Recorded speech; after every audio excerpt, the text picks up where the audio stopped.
Good morning dear students. बच्चों, आपके half yearly syllabus का ये लास्ट चैप्टर है और इस चैप्टर में सिलेबस में से क्या निकाला है क्या नहीं निकाला इसका तो मुझे कंफर्म नहीं है अभी। लेकिन ये एक चीज़ कंफर्म है कि जो मैं आपको कराने जा रहा हूँ वो बोर्ड में आता ही आता है। ये जो मैं आज आपको क्वेश्चंस कराऊंगा वो 101% बोर्ड में आते ही आते हैं हर साल। एक या दो क्वेश्चन आते ही आते हैं और 3 से 4 नंबर में ही क्वेश्चन आते हैं। ये 3 से कम नंबर में ये क्वेश्चन नहीं आते हैं और इनको ध्यान से समझिएगा क्योंकि मैंने इनको जानबूझ के पेन से सॉल्व किया है, क्योंकि इनका जो लिखने का तरीका है, इनकी जो लैंग्वेज है ना, उसको समझना बहुत ज़रूरी है। और बहुत ध्यान से समझिएगा, जो भी बच्चा इस वीडियो को देख रहा है बहुत ध्यान से समझिएगा, क्योंकि यहाँ से आप समझ लेंगे तो आपको समझ में आ जाएगा। अदरवाइज़ इसको किताब से समझना इसको बहुत मुश्किल है ना। किताब से समझना इसको बहुत मुश्किल है, लेकिन जब आप इस वीडियो को देखो तो आप बुक खोल के रखना साथ में, ताकि उन वर्ड्स की स्पेलिंग और वर्ड्स जो यूज़ होंगे इसमें वो साथ के साथ क्रॉस चेक करते चलना। ठीक है बच्चों, अब हम इसे स्टार्ट करते हैं। इस चैप्टर में कई एक्सरसाइज हैं, इसमें SCF LCM भी है, वो सब आपको आता है पहले से ही। बाकी की चीज़ें आप अपने आप करेंगे, जितने भी एक्सरसाइज हैं, जितना भी सब कुछ है, बाकी आप अपने आप बुक से देखकर, एग्जाम्पल्स देखकर आप करेंगे। लेकिन ये चीज़ मैं कराऊंगा क्योंकि ये बोर्ड में आती है, तो जो कि सबसे ज़्यादा ज़रूरी है, तो यही चीज़ आप करिए बच्चों। स्टार्ट करते हैं हम। सबसे पहला हमारा क्वेश्चन, मैं आपको 2 क्वेश्चन कराऊंगा बच्चों, ध्यान रखिएगा। 2 क्वेश्चनों में क्या है, 2 क्वेश्चनों में 2 तरीके होंगे अलग अलग। 2 क्वेश्चनों में 2 तरीके होंगे। जिस क्वेश्चन को जिस तरीके से कराया जाएगा वैसे सारे क्वेश्चन उसी तरीके से होंगे। ठीक है, अब देखिए स्टार्ट करते हैं। पहला क्वेश्चन है, prove that √2 is an irrational number. तो भाई आपने 9th में आपने फर्स्ट चैप्टर नंबर सिस्टम पढ़ा होगा, तो उसमें था रैशनल और इरेशनल नंबर के बारे में। आप चाहो तो एक बार उस बुक को देख लीजिएगा, 9th वाली का फर्स्ट चैप्टर भी, है ना। तो बेटा इरेशनल नंबर क्या होता है, मैं एक बार आपको आइडिया दे देता हूँ। इरेशनल नंबर में क्या होता है कि जो पहले तो रैशनल बता देता हूँ, रैशनल नंबर क्या होता है। ठीक है, रैशनल नंबर समझिएगा ज़रा। तो रैशनल नंबर बच्चों वो होता है जिस नंबर को हम P/Q की फॉर्म में लिख दें, या A/B की फॉर्म में लिख दें, या X/Y की फॉर्म में लिख दें, मतलब जिसको इस फॉर्म में हम लिख सकते हैं, वो हमारा रैशनल नंबर होता है। जहाँ पर P और Q कोई भी इंटीजर्स हो सकते हैं भाई, 1/2, 3/5, 9/11, कुछ भी हो सकते हैं।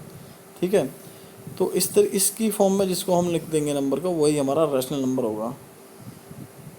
ठीक है, तो अब और इरेशनल नंबर क्या होगा, जिसको हम इस फॉर्म में नहीं लिख सकते। अब इसको मैं थोड़ा सा आपको बता देता हूँ, तो देख लीजिएगा। जैसे भाई मान लीजिए 5.757 लिखा हुआ है बच्चों, तो आपके दिमाग में क्या आएगा भाई, आप यहाँ से ये वाला पॉइंट हटाएंगे, आप इसको चेंज करके लिख देंगे भाई 5757/1000। तो अब आपने इस नंबर को क्या करा, इस फॉर्म में लिख दिया, तो ये क्या हो गया, रैशनल नंबर हो गया। मान लीजिए 2 है, 2 को लिख देंगे 2/1, 7 को लिख देंगे 7/1। तो जिसको भी P/Q की फॉर्म में लिख सकते हैं वो सब। अब जिसको नहीं लिख सकते वो नंबर कैसे पता चलेंगे, देखो मैं बताता हूँ। 2.7982134593 मतलब 2 पॉइंट के बाद ये नंबर इस तरीके से बढ़ता चला जा रहा है और आगे तक बढ़ता ही जा रहा है। ये कहीं भी रिपीट भी नहीं हो रहा है, कोई पैटर्न इसमें चलता जा रहा है। तो अब भाई एक बार बताइए, जब आपको पता कि आगे तक चलता जा रहा है, तो हमें यही नहीं पता कि पॉइंट हटाने के बाद यहाँ कितनी ज़ीरो लगानी है, कितनी ज़ीरो आएंगी इसमें, यही नहीं पता हमको, तो हम इसे नहीं लिख सकते इस फॉर्म में। तो इसीलिए बच्चों ऐसे नंबर को इरेशनल नंबर बोलते हैं। ठीक है, तो जितने भी रूट्स में नंबर होते हैं जिनका रूट नहीं लिया जा सकता, जैसे कि √4 है तो इसका 2 हो जाएगा, ये तो आपका रैशनल नंबर हो गया। लेकिन 2 का नहीं ले सकते, √3 का नहीं ले सकते, 5 का, इस तरीके के नंबर इरेशनल हो जाएंगे। ये भी ध्यान रखिएगा बच्चों, ये सारे इरेशनल होते हैं। तो अब हम क्वेश्चन स्टार्ट करते हैं। इस बेसिक को क्लियर करने के बाद आपके क्वेश्चन है आपका, √2 इज़ एन इरेशनल नंबर, ये प्रूफ करना है। तो देखो बच्चों, हम क्या करते हैं इन क्वेश्चनों में, हमेशा हम उल्टा चलते हैं, हमेशा उल्टा चलेंगे। ये बोलेगा इरेशनल नंबर प्रूफ करो, तो हम इसको रैशनल मानेंगे। रैशनल मानेंगे मतलब हम इसको रैशनल प्रूफ करने की कोशिश करेंगे, और अगर ये रैशनल प्रूफ नहीं हुआ तो इसका मतलब क्या है, ये इरेशनल है। क्योंकि नंबर दो ही प्रकार के होते हैं इस दुनिया में, ध्यान रखिएगा, रैशनल और इरेशनल नंबर। ठीक है, अगर ये रैशनल नहीं है तो फिर ये 100% इरेशनल होगा। इसीलिए कहते हैं ना कि एक कॉइन होता है कि भाई या तो हेड आएगा, और हेड नहीं आएगा तो क्या आएगा, आप भी जानते हैं, टेल आएगा। कोई तीसरा ऑप्शन तो उसमें होता नहीं है। इसी तरीके से दो ही ऑप्शन है, दो ही नंबर, दो ही टाइप के नंबर होते हैं बच्चों, रैशनल और इरेशनल। तो अब चीज़ देखिए आप ध्यान से, आगे बढ़ते हैं हम। जब मैंने √2 को यहाँ पर मान लिया रैशनल नंबर, तो रैशनल नंबर को मैंने अभी आपको प्यारे बच्चों बताया कि हम उसे a/b की फॉर्म में लिख सकते हैं। और अगर मैंने इसको मान लिया है तो मैं इसको लिख सकता हूँ, मैंने लिख लिया इसको a/b की फॉर्म में। अब मैंने क्या किया है कि a/b की फॉर्म में लिखा, तो a और b है क्या, a और b बेटा यहाँ पे को प्राइम इंटीजर्स हैं, को प्राइम नंबर्स हैं या को प्राइम इंटीजर्स हैं। तो अब ये को प्राइम क्या होता है, को प्राइम होता है बच्चों जिनके वो ऐसे दो नंबर्स जिनका कॉमन फैक्टर 1 हो। ठीक है, जैसे 2 3 हो गए, 5 7 हो गए, है ना, ये सब क्या है, को प्राइम नंबर्स हैं। तो यानी इनके बीच में कोई भी कॉमन फैक्टर नहीं है, ये ध्यान रखिएगा, और इसी का ही हम यूज़ करेंगे इसे प्रूफ करने में। तो देखो बच्चों, अब मैंने क्या करा, क्रॉस मल्टीप्लाई कर दी, √2b a आ गया, स्क्वायर कर दिया भाई दोनों साइड का, ये आ गया।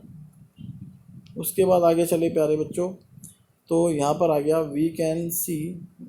अब देखो, अब एक चीज़ मैं आपको यहाँ फिर से रोकूंगा, इतना क्लियर हो गया भाई, ये स्टेप बिल्कुल क्लियर हो गया होगा आपको यहाँ तक। अब इसके आगे समझाना चाहता हूँ कुछ बेसिक्स। देखिए बच्चों, एक बार बताइए, ये 50 है, 50 को हम क्या लिख सकते हैं भाई, 25 इंटू 2। 25 को क्या लिख सकते हैं हम, 5 स्क्वायर इंटू 2।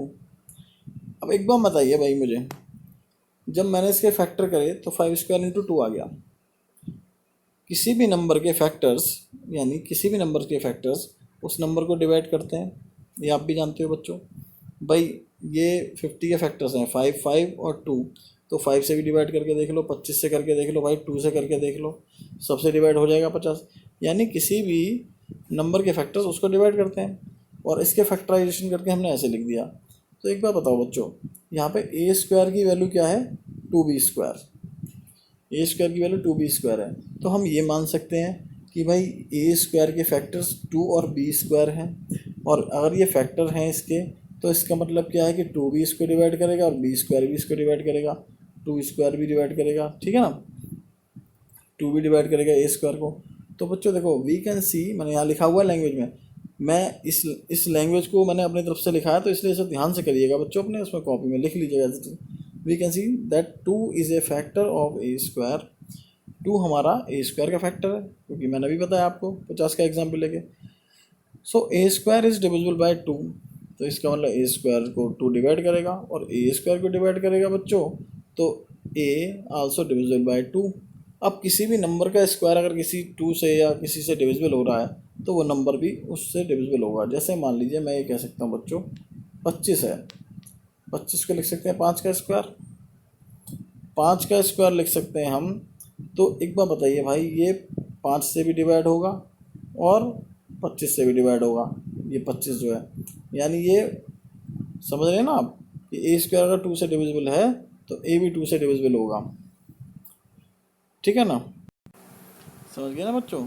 देखो मैं ये कहना चाह रहा हूँ कि भाई हमारा 5, ये देखो ए स्क्वायर 2 से डिविजिबल है, तो हम इसे ऐसे लिख सकते हैं कि 5 स्क्वायर 5 से, एक सेकंड, 5 स्क्वायर 5 से डिविजिबल है ना, 5 स्क्वायर 5 से डिविजिबल है। इसी की फॉर्म में लिखता हूँ, चलो मैं आपको समझाने के लिए, देखो दोबारा से, कि भाई 2 ए स्क्वायर 2 से डिविजिबल है, तो इसी तरीके से बेटा 5 स्क्वायर मान लो 5 से डिविजिबल है ना। और अगर 5 स्क्वायर 5 से डिविजिबल है, तो क्या 5 5 से डिविजिबल नहीं होगा, होगा ना।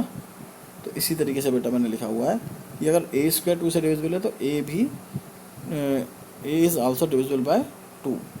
अब ये आपको क्लियर हो गया होगा, मैं मानता हूँ। मैंने आपको ये भी बता दिया बेटा 2 से क्यों डिविजिबल है, मैंने फैक्टर वाला कॉन्सेप्ट बता दिया। आप वीडियो को बार बार देखिए, आपको 100% ईजीली समझ में आ जाएगा। इससे बेस्ट वीडियो बेटा आपको, इससे बेस्ट तरीका आपको नहीं मिल सकता दुनिया में कोई भी। मैं इसको बहुत बारीकी से समझा रहा हूँ इसलिए आपको। चलिए आगे बढ़ते हैं भाई। हाँ, अब एक चीज़ और बच्चों, कि जब ए 2 से डिविजिबल है, और मैंने आपको अभी थोड़ी देर पहले बताया था कि जो फैक्टर होते हैं किसी भी नंबर के, जैसे मैंने बताया था 50 के फैक्टर क्या थे, 5 5 2 5 5 2 थे। तो मैं कह रहा हूँ कि भाई 2 से भी डिविजिबल है 50, है या नहीं, 50 डिविजिबल 2 से। तो मैं एक बार बताओ, अगर 50 2 से डिविजिबल है, और तो मैं एक 50 को क्या लिख सकता हूँ, इस 50 को मैं क्या लिख सकता हूँ, 2 × 25 लिख सकता हूँ। अब ये 25 कोई नंबर है जो कि मुझे पता है कि ये 25 है, लेकिन मान लीजिए अगर मुझे नहीं पता होता तो जैसे मुझे यहाँ पर मान लीजिए नहीं पता है, ये कह रहा है कि A is also divisible by 2, ए 2 से तो डिविजिबल है, जैसे जिस तरीके से 50 डिविजिबल है 2 से, लेकिन मैं डिवाइड कर रहा हूँ तो यहाँ तो मुझे पता 25 आएगा, लेकिन ए को अगर मैं 2 से डिवाइड करूँगा, डिविजिबल है, डिवाइड कर देगा, बट आएगा क्या वो मुझे नहीं पता है क्या आएगा। तो आएगा क्या बच्चों, सी मान लेते हैं उसे कि भाई डिविजिबल बाय डिवाइड करने पर सी आता है। तो भाई एक बार बताइए, जब 50 को 2 से डिवाइड करते हैं तो 25 आता है, यानी इसकी 2 की मल्टीप्लाई इसमें कर दोगे तो आपको 50 मिल जाएगा। इसी तरीके से बच्चों, जब आप ए को 2 से डिवाइड करोगे और मुझे पता नहीं है क्या आएगा, मान लेता हूँ सी आएगा, तो यहाँ पर 2 से 25 को मल्टीप्लाई करने पर 50 आ रहा था, तो इसी तरीके से 2 को सी से मल्टीप्लाई करने पर ए आएगा, ए आएगा। तो इसी तरीके से ए इक्वल्स टू 2c हो जाएगा। तो ये क्लियर हो गया, बिल्कुल क्लियर हो गया होगा मैं मानता हूँ। अब बेटा क्या करा, अब ए की वैल्यू 2c है, तो हमने क्या करा, इस इक्वेशन में ए की वैल्यू 2c रख दी। तो ए की वैल्यू 2c रखी देखो इस इक्वेशन में, तो यहाँ पे स्क्वायर हो गया, स्क्वायर 4c स्क्वायर आ गया। अब देखो 2 से डिवाइड कर दिया, मल्टीप्लाई में इधर आके डिवाइड में आ गया, तो बच्चों बी स्क्वायर की वैल्यू क्या आ गई, 2c स्क्वायर, है ना, 2c स्क्वायर आपकी वैल्यू आ गई। अब इससे क्या मिलेगा देखो, अभी मैंने आपको बताया, ध्यान से देखिए, B square equals to 2c square, और बी स्क्वायर इक्वल्स टू यहाँ पे यहाँ पे A square equals to 2b square आया था।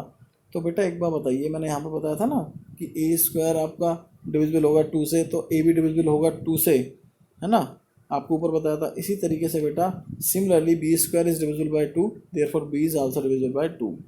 अब एक बार बताइए कि भाई ऊपर मैंने प्रूफ किया कि ए डिविजिबल बाई 2 है और बी डिविजिबल बाई 2 है, तो इसका मतलब क्या है, जब कोई चीज़ किसी नंबर से डिविजिबल होती है तो उसका फैक्टर होता है। जैसे मैंने बताया 50 में ये 25 × 2 है, तो 2 से डिविजिबल है ये, है ना। और मान लीजिए मैं यहाँ लिख देता हूँ 100, तो इसको लिख देंगे 50 × 2, तो भाई ये भी 2 से डिविजिबल है। इनको एक तरीके से ए और बी मान के चलो थोड़ी देर के लिए, है ना। मान लीजिए मैं लिख देता हूँ, चलो ये लिख देता हूँ 34, और यहाँ लिख देता हूँ मैं 50। ये हो गया 2 × 17, और ये हो गया आपका 25 × 2 × 25, है ना। तो इन दोनों में क्या है, 2 कॉमन फैक्टर है। तो क्या ये को प्राइम नंबर है बच्चों, एक बार बताओ, इन दोनों नंबर्स में, इन दोनों नंबर्स को क्या हम को प्राइम बोल सकते हैं, नहीं बोल सकते। क्यों, मैंने बताया था को प्राइम नंबर में एक के अलावा कोई भी कॉमन फैक्टर नहीं होगा। लेकिन यहाँ पर 2 2 दोनों में आ रहा है, क्योंकि 2 इन दोनों को डिवाइड कर सकता है, 2 इसको भी डिवाइड कर सकता है और 2 50 को भी डिवाइड कर सकता है, यानी इनका फैक्टर है। तो इसलिए मैं कह सकता हूँ कि यहाँ पर a and b have at least 2 as a common factor, but it contradicts. ध्यान रखना, बुक खोल लेना, स्पेलिंग सारी चेक करते रहना। मैंने तो स्पेलिंग बिल्कुल सही लिखी है, लेकिन राइटिंग की वजह से कह रहा हूँ। But it contradicts the fact that a and b are coprime number, ठीक है, therefore our supposition is wrong. ठीक है, मैं ये कहना चाह रहा हूँ इसमें बच्चों कि मैंने तो माना था कि ए और बी को प्राइम नंबर हैं, बट यहाँ क्या निकला भाई कि दोनों के अंदर 2 और 2 दोनों में ही कॉमन फैक्टर निकल आया, और जब कॉमन फैक्टर निकल आया तो मैंने तो माना था भाई को प्राइम। तो इसका मतलब जो मैंने माना था वो मेरी गलती थी, वो मैंने गलत माना था, तो मैंने यहाँ लिख दिया बट इट कॉन्ट्राडिक्ट्स। कॉन्ट्राडिक्शन मतलब समझते हो कि ये गलत है, उल्टा है जैसा आपने माना था। फैक्ट्स दैट ए और बी आर को प्राइम, मतलब ये उस फैक्ट को गलत साबित करता है, कॉन्ट्राडिक्ट करता है, विरोध करता है उसका कि ये आपका को प्राइम नंबर है, जबकि ऐसा नहीं है। Therefore our supposition is wrong, यानी जो हमने माना था वो रॉन्ग हो गया। That √2 is a rational number, हमने ये माना था कि √2 रैशनल है, ये गलत हो गया। Hence √2 is a rational number. ऐसे लिखना है आपको, ये आपको पूरा समझ में आ गया वो अच्छी तरीके से। बेटा ये क्वेश्चन इस तरीके से होगा। इसका नेक्स्ट क्वेश्चन मैं आपको बताता हूँ अब। देखो बच्चों, लास्ट क्वेश्चन है और दो ही टाइप के क्वेश्चन आते हैं, या तो उस टाइप का आएगा या इस टाइप का आएगा। यहाँ बस बीच में प्लस माइनस का साइन हो सकता है, उससे कोई दिक्कत नहीं है। आपको बस करना क्या है, मैं आपको एक ही फंडा बताता हूँ, उसको ध्यान रखिएगा। जैसे यहाँ लिखा हुआ है 5+3√t is an irrational number, proof करना है। तरीका आपको मैंने बता रखा है भाई, पहले आप रैशनल मान लो, रैशनल मान लोगे तो ए अपन बी की फॉर्म में लिख दोगे, वेयर ए और बी आर को प्राइम इंटीजर्स, ठीक है। अब करना क्या है ऐसे क्वेश्चंस में जहाँ इस तरीके से प्लस माइनस का कुछ दिया होता है, आप क्या करेंगे, वहाँ पे आपने √2 को माना था, यहाँ पर √3 भी हो सकता है, √5 भी, कुछ भी हो सकता है, उससे कोई डरने की जरूरत नहीं है, √7। आप क्या करेंगे, जो रूट की वैल्यू है ना उसको एक तरफ निकाल लो, जैसे मैंने √2 निकाल लिया। सारे क्वेश्चनों में यही काम करना है, सारे में। उसमें पिछले वाले में तो दे ही रखा था खाली √2, तो वो तो अलग चीज़ थी। लेकिन इसमें क्या करना है आपको, सारे क्वेश्चनों में जो रूट की वैल्यू उसे एक तरफ निकालना है। देखो कैसे, ये मान लिया भाई 3√2 को इधर रखा, 5 उधर जाके नेगेटिव हो गया, ठीक है। अब क्या करा, एलसीएम ले लिया यहाँ पे, a-5b अपन b कर दिया, ठीक है। उसके बाद ये जो 3 मल्टीप्लाई में इसको डिवाइड में ले गए, 3 भी हो गया नीचे, 3 भी हो गया। अब इसके आगे बढ़िए, देखो √2, अब क्या किया बेटा, एलसीएम खोल दिया। देखो a के नीचे भी 3 भी आ जाएगा, है ना, और 5 के नीचे भी 3 भी आ जाएगा, तो इसको कहते हैं एलसीएम खोलना। b से b कैंसिल हो गया यहाँ पे, है ना। अब आपका क्या बच गया, ये आ गया। अब देखो, एक बात यहाँ पर मोस्ट इम्पोर्टेंट बताने जा रहा हूँ, रैशनल नंबर में से आप रैशनल नंबर माइनस करोगे तो हमेशा रैशनल ही मिलेगा। ये आप भी समझ रहे हो कि भाई ये इंटीजर्स। अच्छा एक बात हो, आपने ए और बी को क्या माना, इंटीजर माना। इंटीजर तो आप जानते हो कि भाई 1.1 तो होता नहीं है इंटीजर, 1 2 3 -1 -3 -5 पूरे पूरे नंबर होते हैं ये। तो भाई एक बार बताइए, जब इंटीजर है तो इंटीजर को तो आप रेशो में लिख सकते हो, जैसे मान लो ए की वैल्यू 1 है और बी की 3 है, कुछ भी हो सकती है ना। और जो ए अपन बी की फॉर्म में लिखे जा सकते हैं वो सारे के सारे नंबर क्या होते हैं बच्चों, रैशनल होते हैं, आप जानते हो, रैशनल नंबर। और ये भी रैशनल होगा भाई फिर तो, है या नहीं, और ये भी रैशनल होगा। तो हम क्या लिखेंगे, बस हमें इतना ही लिखना होता है, since a and b are integers and a/3b -5 जो यहाँ है इस रैशनल, रैशनल होगा, ए अपन बी की फॉर्म में। बट हियर इरेशनल टू, ये इरेशनल नंबर है, हम प्रूफ करके आए पीछे, जितने भी रूट्स में नंबर होते हैं इरेशनल होते हैं। अब आपको इन्हें रैशनल लिख लेना है। Here two, irrational two is equals to rational a/3b -5/3, which is impossible, क्योंकि कभी भी रैशनल नंबर आपका इरेशनल नंबर के इक्वल नहीं हो सकता। मैं आपको बता चुका हूँ बच्चों, समझ रहे हो ना, मैं आपको पहले बता चुका हूँ कि इरेशनल को तो कभी ए और बी की फॉर्म में लिख ही नहीं सकते, तो इक्वल हो ही कैसे सकता है भाई, वो तो चलता जा रहा है डॉट के बाद। तो मेरा मतलब कहने का ये है कि हमने जो ये माना है उससे क्या रिजल्ट निकल के आया कि ये रैशनल इरेशनल के इक्वल आ गया, विच इज़ इम्पॉसिबल। सो हम कह देंगे कि so our supposition is wrong that